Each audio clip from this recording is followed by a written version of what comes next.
내가 전심으로 주께 감사하며 신들 앞에서 주께 찬송하리이다.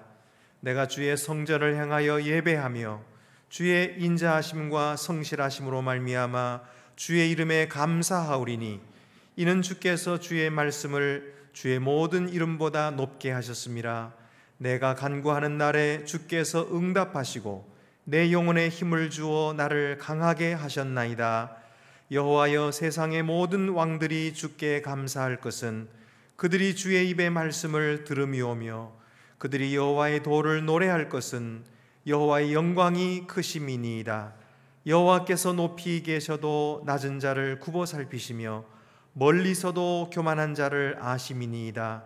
내가 환난 중에 다닐지라도 주께서 나를 살아나게 하시고 주의 손을 펴사 내 원수들의 분노를 막으시며 주의 오른손이 나를 구원하시리이다. 여호와께서 나를 위해 보상해 주시리이다. 여호와여, 주의 인자하심이 영원하오니 주의 손으로 지으신 것을 버리지 마옵소서. 아멘.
큰 영화로 신수 이곳에 오셔서 이 모인 자들로 주 백성 삼으사 그 중에 항상 계시고 그 중에 항상 계시고 큰 영광 나타내소서.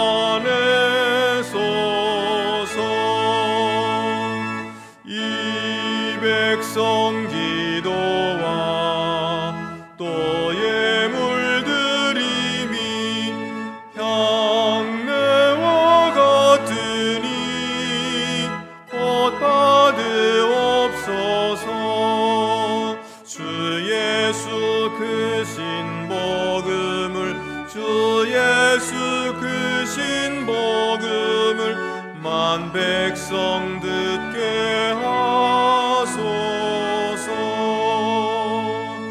또 우리 자손들 다 주를 기리고 저 성전 돌같이 기나게 하소서.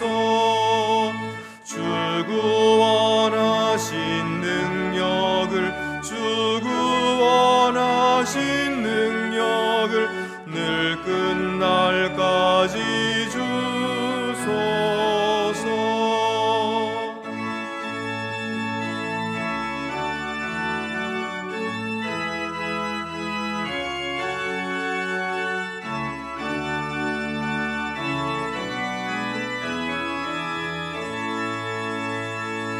주 믿는 만민이 참 진리 지키며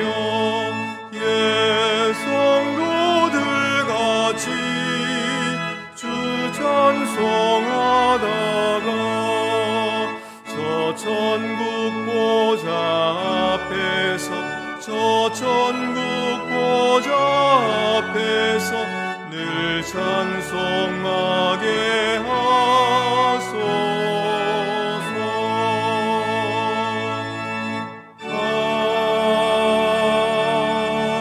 아멘.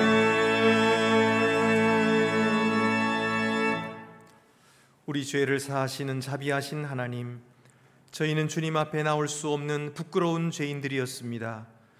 그러나 주 예수의 십자가 대속의 피로 저희 죄를 용서해 주시고 하나님 앞에 우리를 의인으로 삼아 주셨으니 감사합니다. 이처럼 귀한 용서를 받았으면서도 아직도 죄의 굴레에서 방황하며 헤매이는 저희를 불쌍히 여겨 주시옵소서.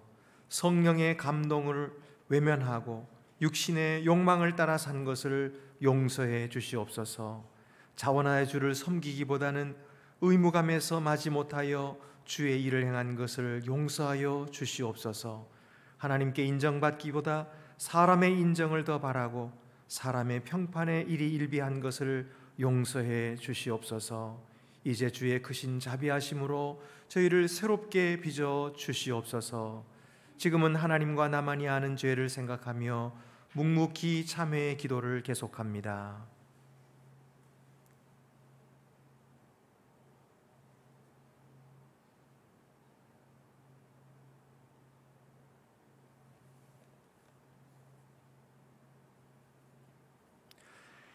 동이 서에서 먼 것 같이 우리의 죄가를 우리에게서 멀리 옮기셨도다. 아멘.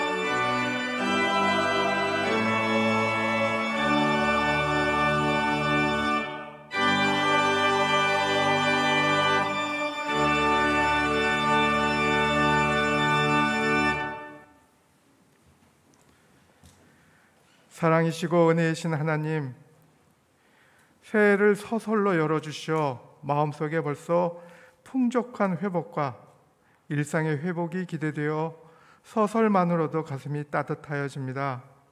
참 감사합니다. 이처럼 오묘하고 아름다운 계절을 두신 이 세계를 하나님의 의지로 창조하셨음을 고백하며 감사드립니다.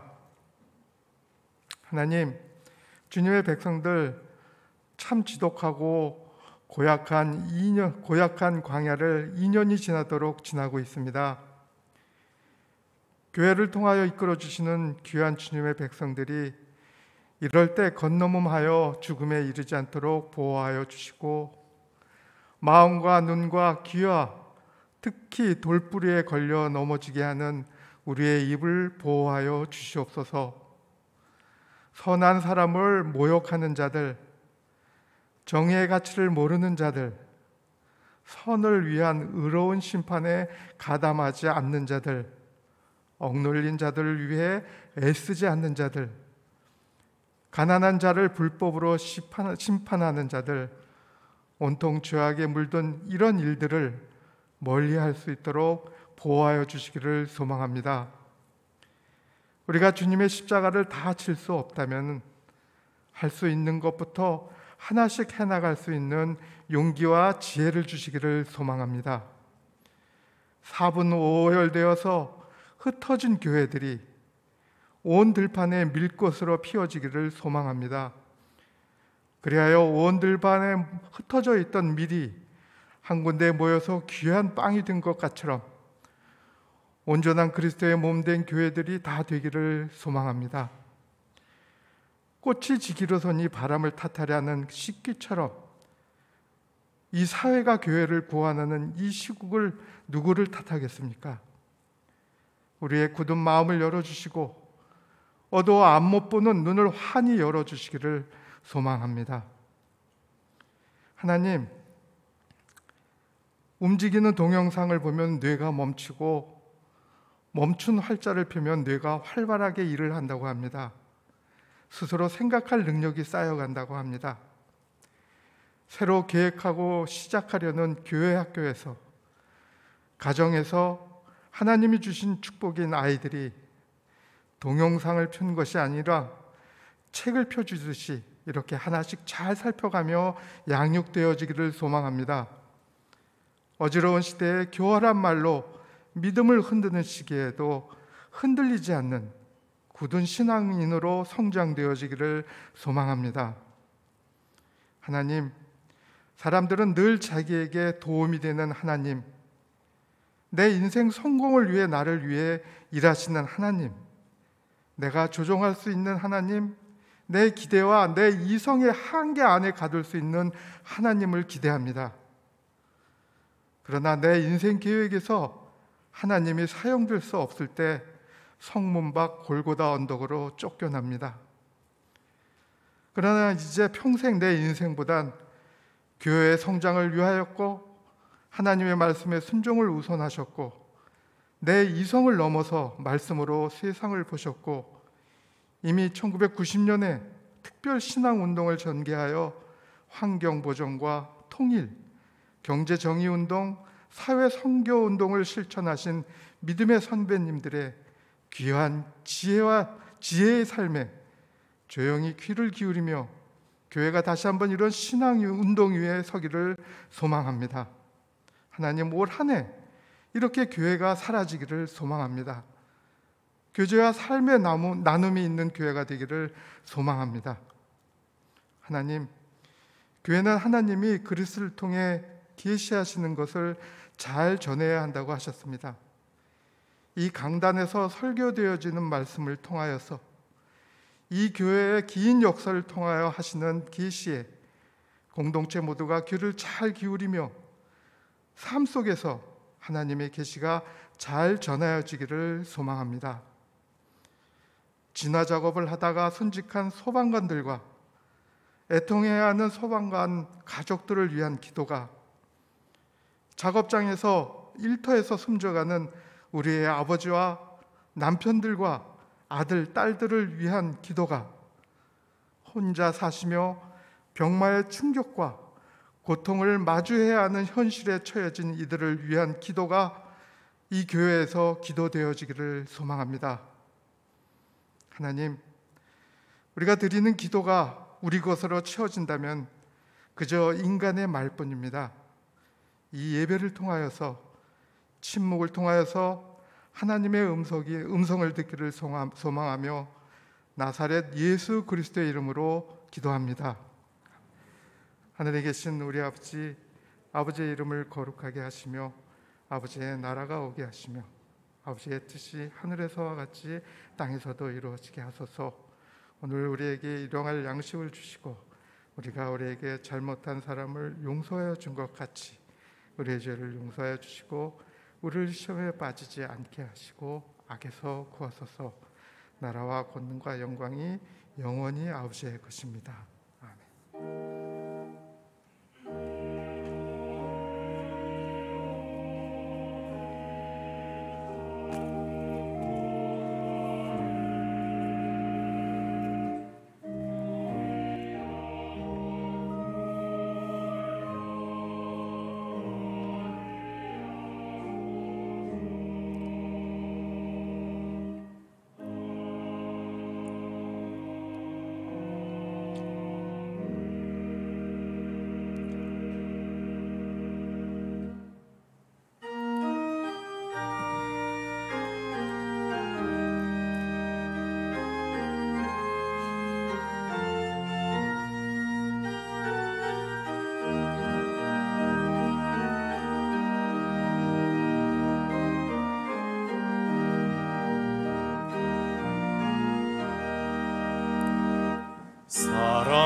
사랑하는 주님 앞에 형제자매 한자리에 크신 은혜 생각하며 즐거운 찬송 부르네. 내 주 예수 본을 받아 모든 사람 환난 근심 위로하고 진심으로 사랑하세. 사랑하는 주님 앞에 온갖 충성 다 바쳐서 괴로우나 즐거우나 주님만 힘써 섬기네. 우리 주님 거룩한 손 제자들의 발을 씻어 남 섬기는 종의 도를 몸소 행해 보이셨네.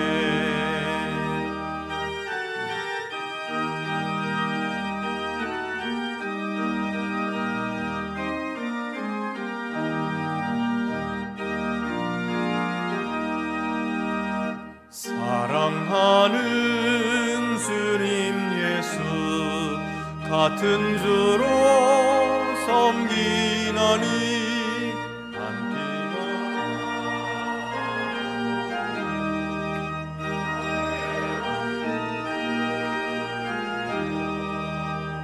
한몸같이 친밀하고 마음으로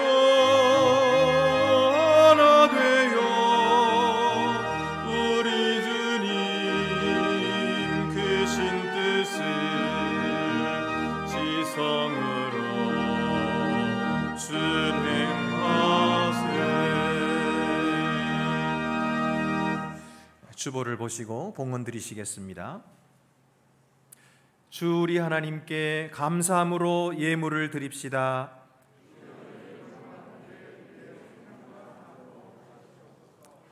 은혜로우신 하나님 아버지, 하나님의 자녀인 저희들을 돌보아 주시고 지켜주시며 쓸 것을 공급하시되 성실함으로 사랑함으로 때에 맞게 베풀어 주시는 하나님의 은혜를 감사드립니다.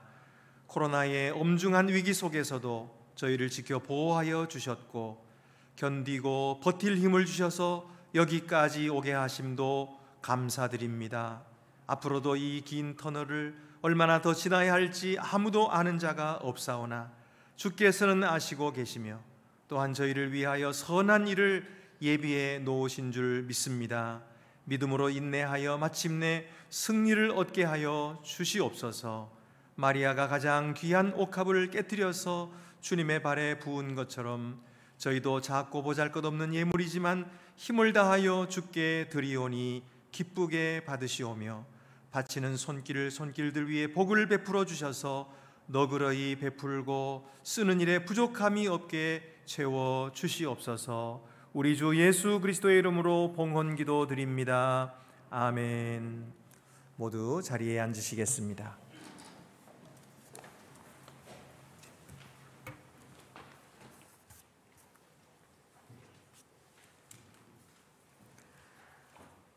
오늘 우리에게 주시는 구약의 말씀은 에스겔 36장 22절에서 27절입니다.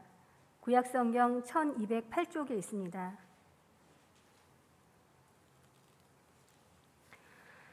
그러므로 너는 이스라엘 족속에게 이르기를 주 여호와께서 이같이 말씀하시기를 이스라엘 족속아 내가 이렇게 행함은 너희를 위함이 아니요 너희가 들어간 그 여러 나라에서 더럽힌 나의 거룩한 이름을 위함이라. 여러 나라 가운데에서 더럽혀진 이름 곧 너희가 그들 가운데에서 더럽힌 나의 큰 이름을 내가 거룩하게 할지라. 내가 그들의 눈앞에서 너희로 말미암아 나의 거룩함을 나타내리니 내가 여호와인 줄을 여러 나라 사람이 알리라. 주 여호와의 말씀이니라. 내가 너희를 여러 나라 가운데에서 인도하여 내고 여러 민족 가운데에서 모아 데리고 고국 땅에 들어가서 맑은 물을 너희에게 뿌려서 너희로 정결하게 하되 곧 너희 모든 더러운 것에서와 모든 우상 숭배에서 너희를 정결하게 할 것이며 또 새 영을 너희 속에 두고 새 마음을 너희에게 주되 너희 육신에서 굳은 마음을 제거하고 부드러운 마음을 줄 것이며 또 내 영을 너희 속에 두어 너희로 내 율례를 행하게 하리니 너희가 내 규례를 지켜 행할지라. 아멘. 우리에게 주시는 신약의 말씀은 사도행전 2장 42절에서 47절입니다. 신약성경 190쪽이 있습니다. 그들이 사도의 가르침을 받아 서로 교제하고 떡을 떼며 오로지 기도하기를 힘쓰니라. 사람마다 두려워하는데 사도들로 말미암아 기사와 표적이 많이 나타나니 믿는 사람이 다 함께 있어 모든 물건을 서로 통용하고 또 재산과 소유를 팔아 각 사람의 필요를 따라 나눠주며 날마다 마음을 같이하여 성전에 모이기를 힘쓰고 집에서 떡을 떼며 기쁨과 순전한 마음으로 음식을 먹고 하나님을 찬미하며 또 온 백성에게 칭송을 받으니 주께서 구원받는 사람을 날마다 더하게 하시니라. 아멘.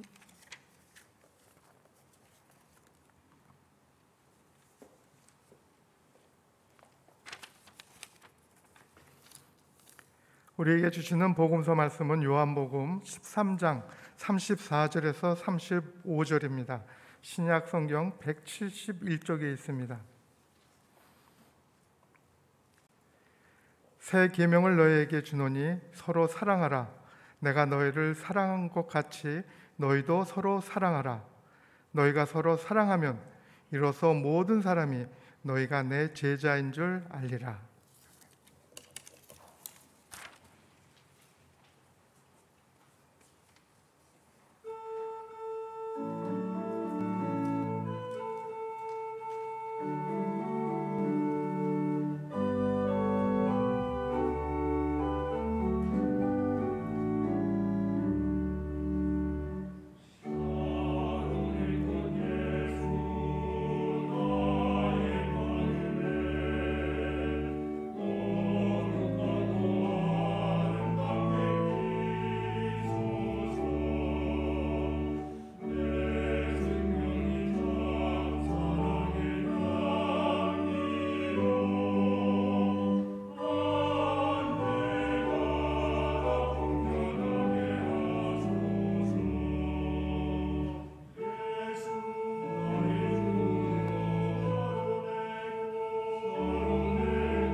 교제와 삶의 나눔이 있는 교회, 이것은 2022년 올해 우리 교회의 표어입니다.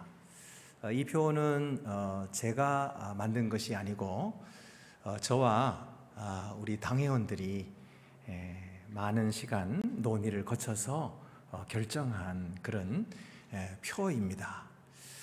그래서 저는 매달 첫째 주일에 이 표에 따라서 설교하기로 했고요.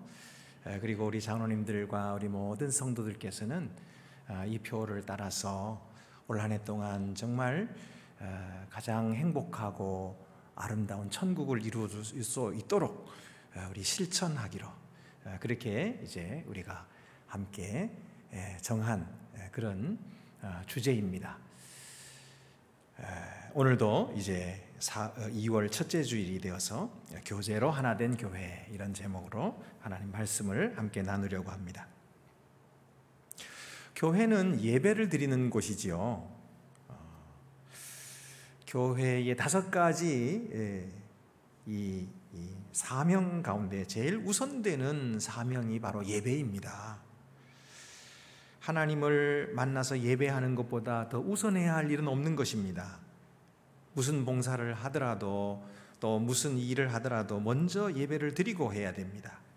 예배에 교회의 모든 역량을 총 집중해서 정성껏 예배를 준비하고 그리고 경건한 예배를 드릴 수 있어야 합니다. 예배에 방해가 되는 것은 다 제거해야 됩니다. 교제가 아무리 중요하다고 해도 사람 만나는 것이 예배에 방해가 되어서는 안 됩니다. 교회에 안 나오게 되는 사람들 그 이유를 들어보면은 여러 가지 이유 중에서 사람에게 상처를 받는 바람에 못 나오는 경우가 더러 있습니다. 하나님만 바라보고 나와야 되는데 신앙이 제대로 뿌리도 내리기 전에 사람에게 상처를 받고 감정이 상하면은 그러면은 교회를 못 나오게 되기가 쉽습니다. 그렇게 해서 신앙을 잃어버리느니 차라리 교제하지 않는 것이 낫겠다 싶습니다.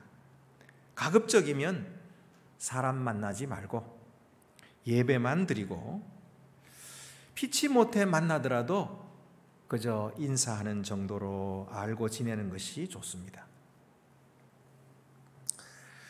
그런데 한번 생각해 보십시오. 교제가 정말 신앙생활에 방해가 될까요? 교제 없이도 신앙생활을 할 수 있을까요? 성도들과의 만남을 자제하고 멀리하면은 본인의 신앙을 지킬 것 같은데 사실은 그렇지가 못합니다. 교회가 냉랭하게 느껴지고 교회가 쌀쌀하게 느껴집니다. 정이 안 가는 이유는 아는 사람이 없기 때문에 그래요. 그리고 관계가 없기 때문에 그렇습니다. 물론 교인들이 그를 멀리한 탓도 있겠지만은 본인 자신이 힘쓰지 않으면 관계는 성장하지 않습니다. 마침내 외로워지고 날 알아주지 않는다고 서운하고 야속하기까지 합니다.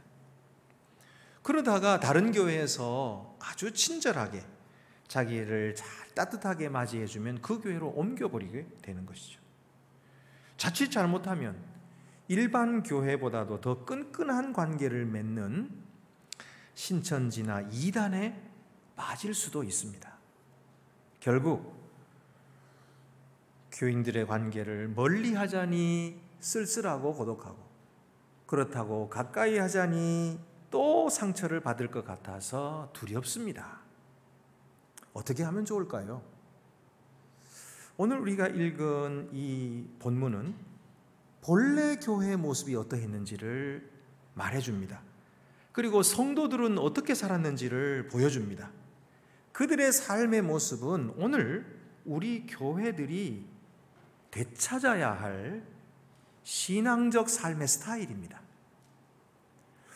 초대교회는 한마디로 성도의 교제로 이루어진 사랑의 공동체였습니다. 그러면 그들이 서로 교제한 이유가 무엇이었을까요? 첫 번째 이유는 교제가 성령 충만의 산물이었기 때문입니다. 우리가 잘 아는 것처럼 예수께서 승천하시기 전에 제자들에게 너희가 성령을 기다리라 내가 너희에게 보내주리라 하셔서 그들이 모여 기도할 때 성령이 임하시고 그들이 입에서 방언이 터져 나오고 이 모습을 각 나라에서 온 사람들이 보고서 신기하게 여길 때에 베드로가 그들에게 설교했죠. 그 설교를 듣고 하루에 3,000명이 회개하고 예수를 믿는 기적이 일어났습니다. 그래서 교회가 시작된 거예요. 그런데 이 교회는 공동체의 특징이 있어요. 이 교회의 특징 4가지가 오늘 우리가 읽은 사도행전 2장 42절에 나오는데요. 첫째는 그들이 사도의 가르침에 헌신했다는 것입니다. 42절에 그들이 사도의 가르침을 받아. 만약에 그들이 서로가 마음이 맞아가지고 우리끼리 참 좋다 하고 모였는데 사도들의 가르침을 받지 않았다면 어떻게 될까요? 그것은 교회가 될 수 없었을 것입니다. 아무리 똑똑한 사람들이 모였다 할지라도 사도들의 가르침을 받지 않으면 교회가 못 됩니다. 그러나 반대로 아무리 못 배우고 모자란 사람들이 모인다 할지라도 사도들의 가르침을 받으면 그 모임은 교회가 됩니다. 사도들이 뭘 가르치는 것입니까? 사도들은 예수 그리스도의 가르침을 가르칩니다. 예수 그리스도께서 이 땅에서 무슨 행적을 하셨고 어떤 말씀을 전했는지와 부활하시고 40일 동안 사도들을 만나서 말씀하셨던 이 모든 것들을 가르쳤던 거예요. 근데 이 가르침을 받았다라고 했는데 그들이 받았다고 하는 것은 무슨 뜻이냐면 그냥 들었다는 얘기가 아니고 그 말씀에 순종하고 그 말씀에 자기 자신을 헌신했다는 뜻이에요. 이것이 가르침을 받았다는 뜻이에요. 그래서 그들은 이 사도들의 가르침에 헌신해서 그들의 삶을 드렸다는 것입니다. 두 번째는 교제하며, 서로 교제하며. 그런데 여기 교제라는 말은 우리가 잘 아는 헬라어 코이노니아입니다. 이 코이노니아는 무슨 뜻이냐 하면은 participation, 동참한다 그런 뜻이고요. 또 sharing, 나눈다 그런 뜻입니다. 그러니까 이 서로 교제한다고 하는 것은 단순히 그냥 서로 만나서 대화하는 것뿐만 아니라 필요한 물건을 나누는 거예요. 그 모임에 함께 참여하고 동참하는 거예요. 자, 그렇게 되니까 성령이 기적같이 그들에게 임하여서 낙심에 빠졌던 제자들이 갑자기 확신과 능력을 얻고서는 복음을 전파하고 공동체를 이루어서 예배를 할 뿐만 아니라 예배 후에는 돌아가지 않는 거예요. 예배 후에는 모여가지고 끼리끼리 모여서 하나님의 말씀을 서로 나누고 믿음을 북돋아주는 이 모임이 시작된 것입니다. 그래서 그들이 교제했다, 이렇게 성경이 적고 있는 것입니다. 세 번째는 떡을 떼었다. 여기 떡을 뗀다는 말은 성찬식을 했다는 것도 포함되고요, 성찬식뿐만 아니라 애찬식도 있었어요. 이것은 많은 떡과 음료를 함께 나누는 거예요. 먹고 마시는 거죠. 이것도 역시 떡을 떼는 거예요. 떡을 떼는 것도 역시 그들이 교제하는 거예요. 네 번째로는 기도했다. 근데 오로지 기도에 힘썼다 그랬어요. 가정집에서도 기도하고 성전에 모여서도 기도하고 그들은 이 기도를 통해서 서로가 만나고 서로가 교제한 것입니다. 그러니까 이 사도들의 가르침을 받고 교제하고 떡을 떼고 기도하는 이 4가지 모두가 다 혼자 할 수 있는 일이 아닙니다. 물론 기도도 혼자 할 수 있지요. 묵상도 혼자 할 수 있고 책 읽는 것도 혼자 할 수 있겠지만은 오늘 성경이 말씀하는 건 이거 혼자 했다는 것이 아니고 이것을 함께 했다는 거예요. 같이 모여서 했다는 것입니다. 그렇게 증언하고 있어요. 관계 속에서 이루어진 일들입니다. 그러니까 성령이 그들에게 임하자 그들은 따로 있지 않았어요. 그들은 교제를 시작한 것입니다. 왜냐하면 성령이 하나거든요. 그리고 성령은 서로 교통하시거든요. 그러니까 이 형제가 받은 성령이나 이 자매가 받은 성령이 같은 성령이니까 그들이 서로 교제할 때 기쁨이 있었던 거예요. 그래서 성경은 계속해서 말씀합니다. 성령이 하나 되게 하신 것을 힘써 지키라. 어디에 나옵니까? 에베소서 4장 3절 말씀. 평안에 매는 줄로 성령이 하나 되게 하신 것을 힘써 지키라.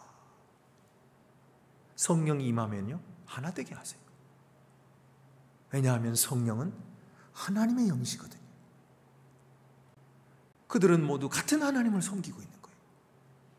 그러니까 서로 통하는 거예요. 내가 믿는 하나님이 내가 믿는 하나님이에요. 아, 그래서 우리가 형제구나. 형제여 자매여 하고 부르면서 그들은 마음이 하나가 되고 뜻이 하나가 되어서 함께 힘을 모아서 주님의 일을 해나가는 큰 기쁨을 누렸던 것이죠. 두 번째는요, 이 교제는 구원의 은혜에 대한 성도의 자발적인 응답이었기 때문이에요. 초대교회 안에는 사람들마다 그 초대교회를 두려워했는데 그 이유는 뭐냐면 초대교회 안에 깜짝 놀랄 기적들이 많이 일어났다는 거예요. 오늘 성경에 보면은 2장 43절에 사람마다 두려워하는데 사도들로 말미암아 기사와 표적이 많이 나타나니, 하나님께서 은혜를 많이 부어주셨어요. 그래서 기적들이 많이 나타나니까 성도들이 그 많은 은혜를 받고서 가만히 있지 않았어요. 그래서 하나님의 주시는 그 은혜에 대해서 응답을 하기 시작했는데 그 응답은 무엇이냐면 자발적으로 서로를 뜨겁게 사랑하는 것이었어요. 우리를 구원하신 하나님 너무 감사해요. 그 하나님을 더 사랑하고 싶어졌어요. 근데 눈에 보이지 않는 하나님을 사랑할 수 없으니까 하나님이 보내주신 형제를 사랑하고 하나님이 만나게 해주신 자매를 사랑하기 시작한 거예요. 그래서 그들 사이에 그 사랑은 하나님의 사랑이에요. 하나님의 사랑이 그 사랑 속에 가득했던 것입니다. 그들은 자발적으로 핍절한 형제들을 돕기 시작했어요. 먹지 못하는 사람, 가지지 못한 사람, 옷 입지 못한 헐벗은 사람들을 도와주기 시작했어요. 이것을 누가 시킨 것이 아니에요. 자기들 마음속에 사랑이 솟아나니까, 절철 흘러 넘치니까 자기가 가지고 있는 것을 자기만 쓸 수가 없었어요. 그래서 나누어 주기 시작했어요. 이것이 44절 45절 말씀입니다. 믿는 사람이 다 함께 있어 모든 물건을 서로 통용하고 또 재산과 소유를 팔아 각 사람의 필요를 따라 나누어 주었다. 여러분, 이 일을 누가 시켰습니까? 시킨 사람은 아무도 없어요. 성령의 감동을 받고 하나님의 그 사랑에 감동받은 사람들이 절로 그 마음속에 흘러넘치는 그 사랑 때문에 주체할 수 없어서 나누어 주기 시작한 거예요. 그것을 받은 사람이 또 감동받아가지고 또 다른 사람이 나눠주고, 이것이 초대교회예요. 초대교회. 이를 보고 어떤 사람들은 사유재산을 갖지 않고 공동생활하는 것이 사람들의 가장 이상적인 생활이다, 이렇게 주장하는 사람들이 있습니다. 그래서 부자의 것을 가져다가 가난한 자들에게 나누어 주어서 공평한 사회를 만들어야 한다고 주장합니다. 공산주의 사상도 성경에서 힌트를 얻었다고 합니다. 하지만 그들의 주장은 분명히 아닙니다. 왜냐하면 첫째는 그들이 지금 말씀드린 것처럼 주는 것이 자발적이었다는 거예요. 정부가 강요한 것이 아닙니다. 두 번째는 그렇게 나누어 주고도 여전히 그들은 사유재산을 가지고 있었습니다. 그 후에도 계속 보면은 자기들의 집을 내놓고 사람들이 와서 들어와서 거기서 함께 예배하고 거기서 모임을 갖고 기도회를 갖도록 제공한 것이거든요. 그러니까 여전히 자기 집이 있는 거예요. 또 세 번째로는 베드로도 아나니아와 삽비라를 보고서는 자기 재산을 팔아서 바치는 것이 의무가 아니라고 다시 말합니다.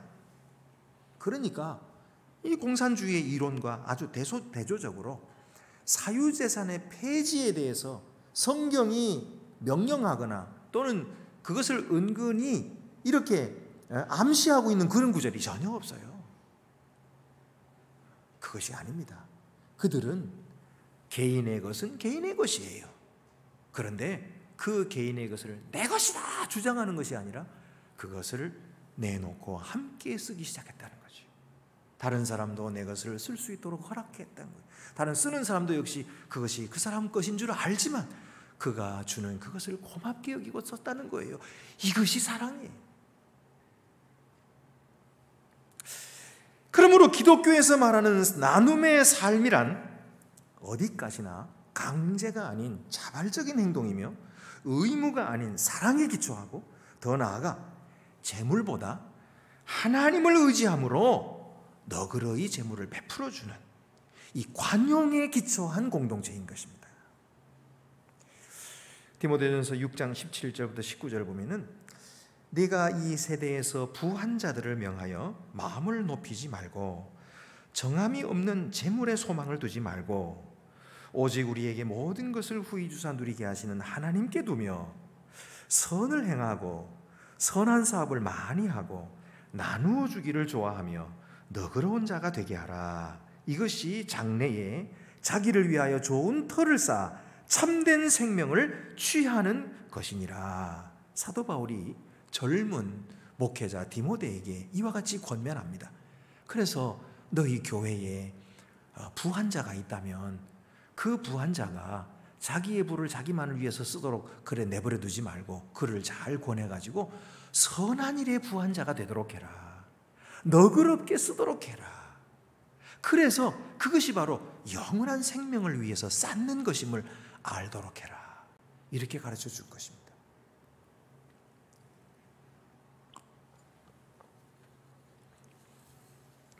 그래서 초대 그리스도인들 사이에는 이런 관대함이 있었던 것입니다. 46절 말씀에 오늘 말씀 보면은 날마다 마음을 같이하여 성전에 모이기를 힘쓰고 집에서 떡을 떼며 기쁨과 순전한 마음으로 음식을 먹고. 이 음식을 먹는다는 게 참 중요합니다, 여러분. 사람이 밥 먹을 때 마음이 불편하면요 소화가 안 되거든요. 그러니까 싸운 사람하고는 같이 밥을 먹을 수가 없어요. 그러다가는 체하니까. 그래서 밥 먹을 때는 어때요? 마음 편한 사람하고 밥을 먹게 돼 있어요. 그러니까 밥을 같이 먹는다는 말은 그 사람과 지금 마음이 통했다는 것이고요. 그리고 또 밥을 먹느라고 입을 벌리면 마음도 열리게 되더라고요. 그런데 하다못해 차라도 같이 마시면은요, 차를 같이 나누어 마시면서 마음이 통하게 되는 것을 우리가 다 경험하잖아요. 이 예수님도 그래서 그랬는지 이 예수님을 비난하는 사람들은 저 사람은 먹기를 탐하는 자다 그랬어요. 예수님은 먹는 걸 참 좋아하신 것 같아요. 그래서 세리들과 창기들과 함께 잡수시기를 좋아하셨어요. 어디든지 가면은 가서 먹자 그러고. 여러분, 우리 성도들은요 이렇게 오늘 초대교회 성도들처럼 떡을 떼며 순전한 마음, 기쁜 마음으로 음식을 먹어야 됩니다. 먹어야 돼요. 요즘에는 우리 코로나가 돼가지고 예배 끝나고 나서도 음식을 같이 못 먹고 돌아가는 게 참 서운해요. 어쩔 수가 없어요. 그건 어쩔 수가 없는 것이고요. 그러나 기회만 있으면 우리는 성도들과 함께 밥을 같이 먹어야 됩니다. 그럴 때에 성도들의 귀한 사랑이 오고 가는 거예요. 자, 세 번째로는요, 교제하는 이 모임을 하나님이 친히 승인해 주시기 위해서. 그렇기 때문에 그들은 서로 교제한 거예요. 진정한 부흥의 특징 중 하나는 예배에 더 많은 시간을 보내고 싶은 욕구가 생긴다는 것입니다. 여러분, 우리나라도 1907년에 평양에 대부흥운동이 일어나가지고 그 부흥운동 때문에 온 전국이 아주 뜨겁게 신앙이 불타올랐던 그런 적이 있죠. 그때에 이 주기철 목사님 말씀을 선포할 때에 그 말씀을 듣고 사람들이 가슴을 짚고 회개하기 시작했어요. 그리고 혼자서 회개한 것이 아니라 벌떡 일어서가지고 나는 이런 음행한 일을 했습니다. 그러고 부끄러운 자기의 죄를 막 고백하기 시작했어요. 남의 돈을 빌려가지고 안 갚는 거, 그런 거 내가 그렇게 이제까지 해서 그런 짓을 했다고 고백하고 이제는 그렇게 하지 않겠다고 결단하는 그런 말을 하기 시작하니까 이곳저곳에서 사람들이 일어나서 회개 운동이 벌어졌어요. 이 회개 때문에 부흥이 벌어졌거든요. 근데 부흥하게 되면은 사람들이 다 어떻게 되냐면요, 예배 시간을 기다리는 거예요. 예배가 드리고 싶은 거예요. 그래서 예배 시간 전에 벌써 1시간 전부터 와가지고 찬송하면서 기다리는 거예요. 예배 시간이 너무 좋으니까 기다리는 거예요. 그리고 예배 끝나거나 돌아가질 않아요. 그리고 또 성도들끼리 만나가지고 오늘 들은 말씀을 서로 나누고 어려운 일을 위해서 함께 손 붙잡고 기도해주고 그리고 서로를 격려하는데 이것이 얼마나 아름다운 모임이었는지 세상 사람들이 그걸 보고 다 교회에 오는 거예요. 나도 함께 하고 싶다. 여러분, 오늘 이 성경에도 보면은 그들이 하나님을 찬미하고 예배했는데 이 은혜로운 예배와 나누는 삶을 사람들이 칭송했어요. 그리고 하나님께서는 어떻게 했냐면 그 신앙 공동체에 사람들을 계속 보내주셨다는 거예요. 오늘 성경 보면은 주께서 구원받는 사람을 날마다 더하게 하시니라. 이것이 뭡니까? 하나님이 그 모임을 승인하시는 표예요. 하나님이 인정하시는 거예요. 여러분, 사람의 마음은 쉽게 바뀌지 않죠. 뭐 행동이야 뭐 억지로 고칠 수는 있지만은 다시 또 돌아가는 이유는 마음이 안 바뀌기 때문입니다. 이 마음은 하나님만이 바꿔주시는 거예요. 특별히 예수 믿는 마음, 이 믿음은요 아무에게나 주는 것이 아니에요. 우리 요한복음에도 보면은 아버지께서 이끌지 아니하시면 아무도 내게로 올 수 없다 이렇게 말씀하시고, 예수님이. 그러니까 교회에 오는 그 자체가 바로 하나님이 그를 이끌어 주시는 것인데, 하나님이 구원받을 사람들을 어디에다 이끌어줘요? 교제하는 공동체에 이끌어 줬다는 거예요. 이 말은 하나님께서 교제하는 그 공동체를 승인하셨다는 거예요. 하나님이 값지게 여기시는 이 구원받을 영혼을 그들에게 부탁하는 거죠. 그들에게 맡기는 거죠. 그래서 말씀을 듣게 하고, 그래서 신앙이 자라나게 하고, 그 교제 속에서 하나님의 사랑을 깨닫게 하고, 그리고 귀한 일꾼들이 배출되도록 하나님이 그 공동체를 승인하시는 것이 바로 많은 믿는 사람들을 더하여 주시는 거예요. 여러분, 오늘도 우리들이 폐쇄된 모임이 아니라 문이 열려서 새로운 사람들이 들어오는 것을 환영하고 기뻐하고 그들을 사랑으로 영접하는, 이것이 참된 교회입니다. 성령이 임하기 전에는 제자들도 그러지 않았거든요. 제자들도 문을 걸어 잠그고 아무도 못 들어와, 우리끼리만 그러고 숨어 있었거든요. 우리끼리는 안전하고 우리끼리는 좋으니까.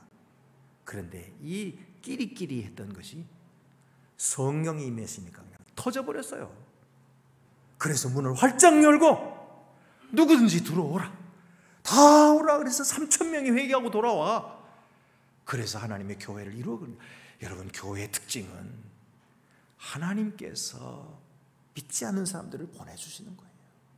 하나님께서 승인하시는 거예요.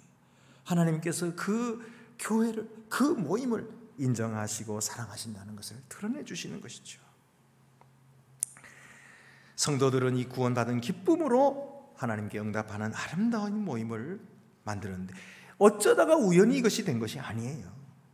이것은 이미 오래전에 하나님이 계획하신 일이었습니다.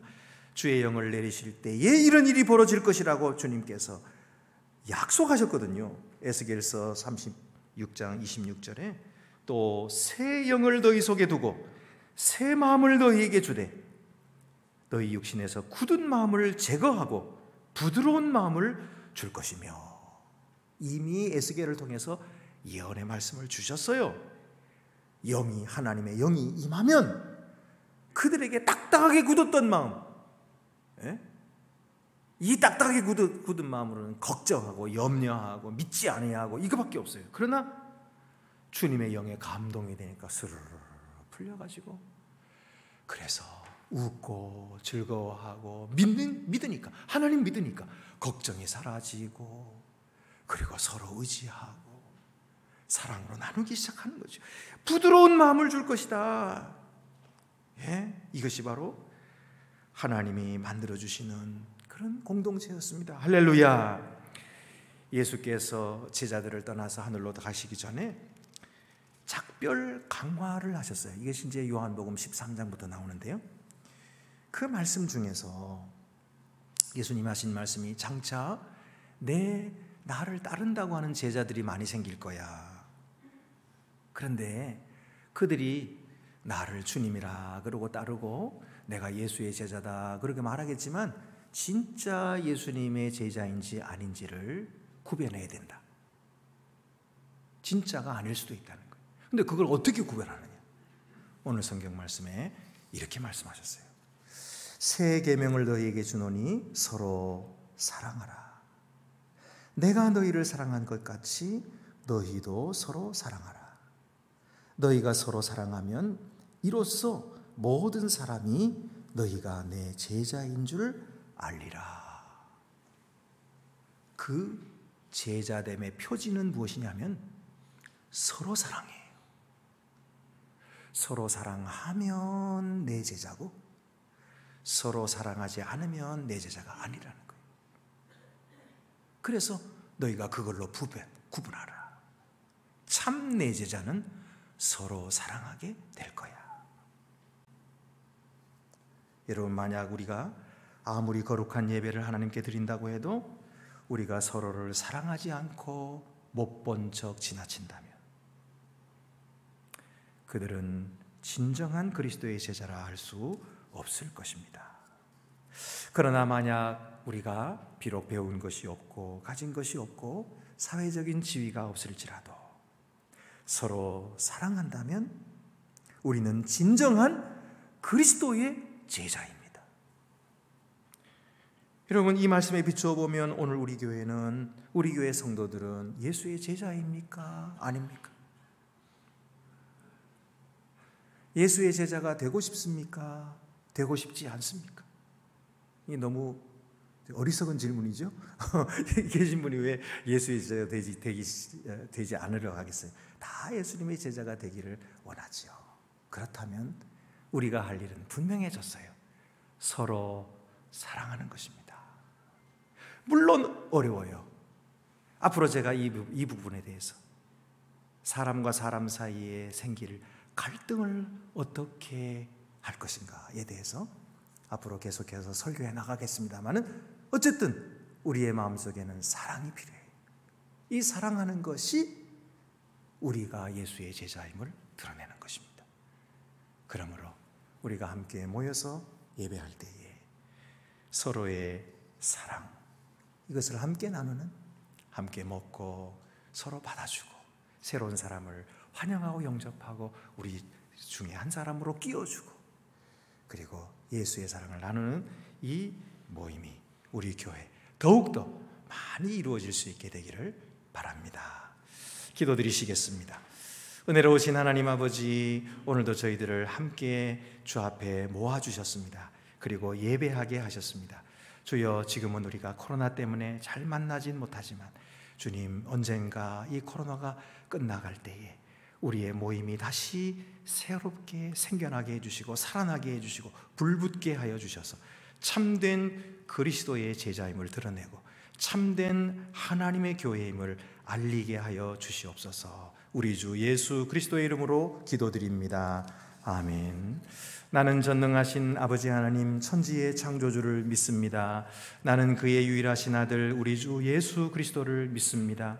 그는 성령으로 잉태되어 동정녀 마리아에게서 나시고 본디오 빌라도에게 고난을 받아 십자가에 못 박혀 죽으시고 장사된 지 사흘 만에 죽은 자 가운데서 다시 살아나셨으며 하늘에 오르시어 전능하신 아버지 하나님 우편에 앉아 계시다가 거기로부터 살아있는 자와 죽은 자를 심판하러 오십니다. 나는 성령을 믿으며 거룩한 공교회와 성도의 교제와 죄를 용서받는 것과 몸의 부활과 영생을 믿습니다. 아멘. 우리 앞뒤 옆에 계신 분들 서로 인사 나누시겠습니다. 주님의 사랑으로 사랑합니다. 주님의 평화가 함께 하시기를 바랍니다. 교회 소식 알려드리겠습니다. 우리 예배 후에 재직회가 계속해서 열리겠습니다. 그리고 또 우리 교회 학교에서는 아동부 겨울성경학교, 중고등부 온오프 겨울 수련회가 있습니다. 우리 아동부와 중고등부 학생들을 많이 보내주시고 우리 교역자와 교사들을 위해서도 기도해 주시기를 바랍니다. 한 가지 주보에 없는 광고를 드리겠는데요. 이제 오미크론이 되면서 이게 급속히 전파는 되고 이 확진자는 많아지지만 중증 환자가 많이 줄어들고 있죠. 이 말은 우리에게 이제 희망의 빛이 보인다는 거예요. 그렇다고 해서 코로나 없는 것처럼 행동해서는 안 됩니다. 끝까지 잠잠해질 때까지 우리가 잘 방역 수칙을 지켜가면서 우리 교회도 모여야 되겠습니다만은 이제 점점 우리 교회에 그동안 못 나오신 분들도 나오시고 오늘도 보니까 평소보다도 조금 더 나오신 것 같아요. 제가 말씀드리고 싶은 것은 우리 교회에 있는 주차장이 점점 많이 부족해지고 있습니다. 그래서 가능하시다면 여러분들께서 몸이 건강하시고 또 젊으시고 그렇다면 양보를 해주시면 좋겠어요. 그래서 몸이 불편하시고 연로하신 분들, 또 아기를 데리고 오시는 그런 분들을 위해서, 노약자들을 위해서 양보해 주시고, 그런 분들은 우리 미술관, 우리 국립미술관 여기다가 주차를 하시면은 그 주차 비용은 우리 교회에서 다 부담을 해드리니까 그렇게 협조해 주시길 바랍니다. 가는데 5분, 오는데 5분 이렇게밖에, 걸어서 5분밖에 안 걸리니까 여러분 그렇게 조금 수고스럽지만, 특히 이제 비가 오고 그러면 굉장히 참 구질구질해서 참 귀찮아요, 그죠? 그래도 노약자들을 위해서 이 주차장을 좀 양보해 주시면 대단히 감사하겠습니다. 우리 당회원들이 벌써 실천하고 있어요. 우리 장로님들은 전부 다 여기다 안 세우고 거기다 세우고 있습니다. 그래서 조금 여유가 생기긴 했는데 그래도 앞으로 점점 더 모자랄 거예요. 그러니까 우리 참 감사한 것은 이 5분 거리에 이런 엄청난 주차장이 있다는 것은 너무너무 감사한 일이에요. 저기 지하 1층, 지하 2층에 차를 몇 대를 세울 수 있냐면요, 200대인가 200대가 넘어요. 하여튼 200대 넘게 세울 수 있거든요. 그러니까 우리 성도들은 얼마든지 세울 수 있습니다.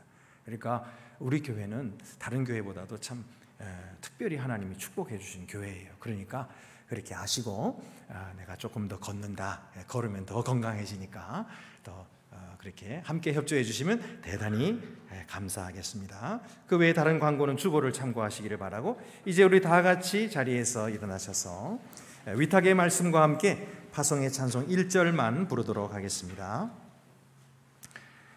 평강 안에서 세상 속으로 나아가십시오.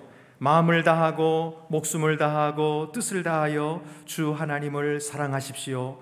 또한 여러분의 이웃을 내 몸같이 사랑하십시오.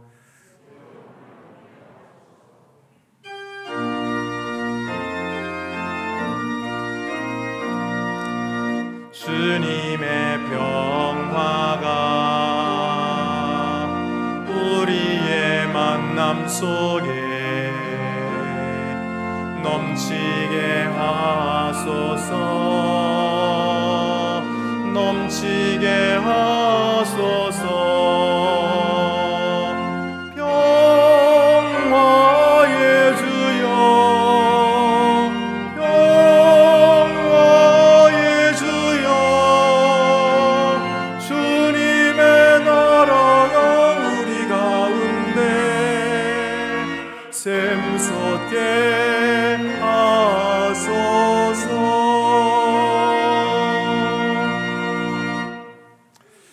이제는 허물 많은 우리들을 사랑하시되 끝까지 사랑하시사 자신의 몸까지 내어주신 주 예수 그리스도의 은혜와 성령을 보내시사 굳은 마음을 제하시고 부드러운 마음을 주셔서 함께 나누게 하시는 아버지 하나님의 크신 사랑과 성령의 하나 되게 하심과 교제케 하심이 거룩한 주일을 기억하여 주님 앞에 나와 한 마음으로 예배하는 주의 자녀들, 하나님의 가족들 위해 이제와 영원히 함께 하옵시기를 축원하옵나이다.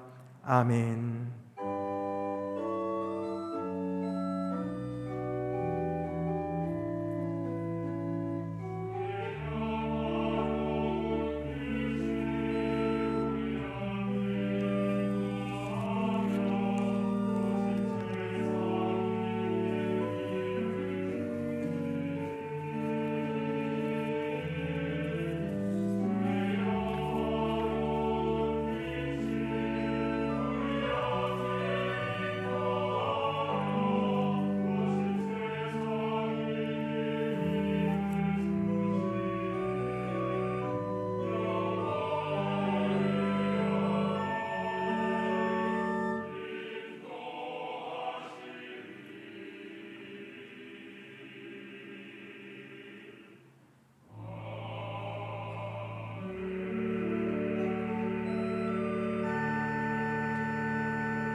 네, 예배는 마쳤습니다. 곧바로 재직회를 시작하겠습니다.